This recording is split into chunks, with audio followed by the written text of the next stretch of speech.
বৈশাখের তপ্ত গরমে অনুশীলনে নেমে নাজেহাল টিম টাইগার্স। নিউজিল্যান্ডের সাথে প্রথম ওয়ানডের আগে নিজেদের তৈরি করে নিতে চলছে শেষ মুহূর্তের প্রস্তুতি। মিরপুরে ব্ল্যাক ক্যাপদের বিপক্ষে 2023 সালে শেষ ওয়ানডে সিরিজ খেলেছিল বাংলাদেশ। সেবার হারলেও এবার ঘুরে দাঁড়ানোর প্রত্যয়। মূল স্কোয়াডের বেশিরভাগ সদস্য ফ্রাঞ্চাইজি লিগ নিয়ে ব্যস্ত থাকায় তুলনামূলক দুর্বল দল নিয়ে সফরে এসেছে নিউজিল্যান্ড। তবে কিউইদের এই দলটাকে দুর্বল ভাবতে নারাজ টাইগার হেড কোচ।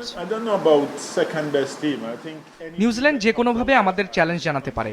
সবাই বলছে এটা তাদের বি টিম, তবে আমি এটা মানতে রাজি নই। ওদের বেশিরভাগ ক্রিকেটার ঘরোয়া টুর্নামেন্টে দারুণ খেলে। আন্তর্জাতিক ক্রিকেট সহজ না। জাতীয় দলে যেসব ক্রিকেটার সুযোগ পায় তারা অবশ্যই সেরা।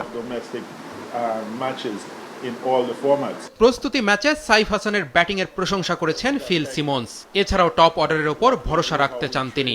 সিমন্স দায়িত্ব নেয়ার পর 2 দফায় ক্রিকেট বোর্ডের পরিচালনা পর্ষদে পরিবর্তন এসেছে। তবে টাইগার হেড কোচ জানিয়েছেন কোচিং স্টাফদের ওপর এর কোনো প্রভাব পড়বে না।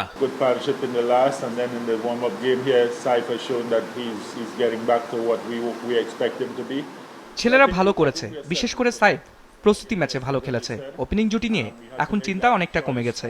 তামিম ক্রিকেট বোর্ডের দায়িত্ব নেওয়ার পর থেকে আমাদের সাথে কথা বলেছেন, তবে আমরা শুধু দল নিয়েই ভাবি, অন্য কিছু না।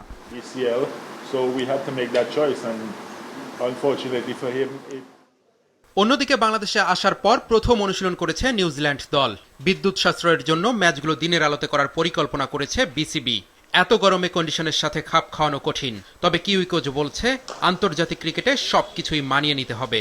12 other players the opportunity to develop their skills in Sri Lanka, right? So we try not to do that.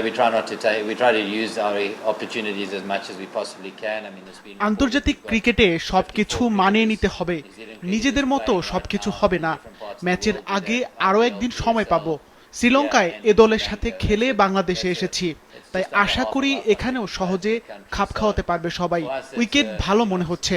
বাংলাদেশের পেস অ্যাটাক খুবই ভালো মানের, বিশেষ করে নাহিদ রানা দুর্দান্ত। আমরা যে কোনো কিছু মোকাবেলার জন্য প্রস্তুত।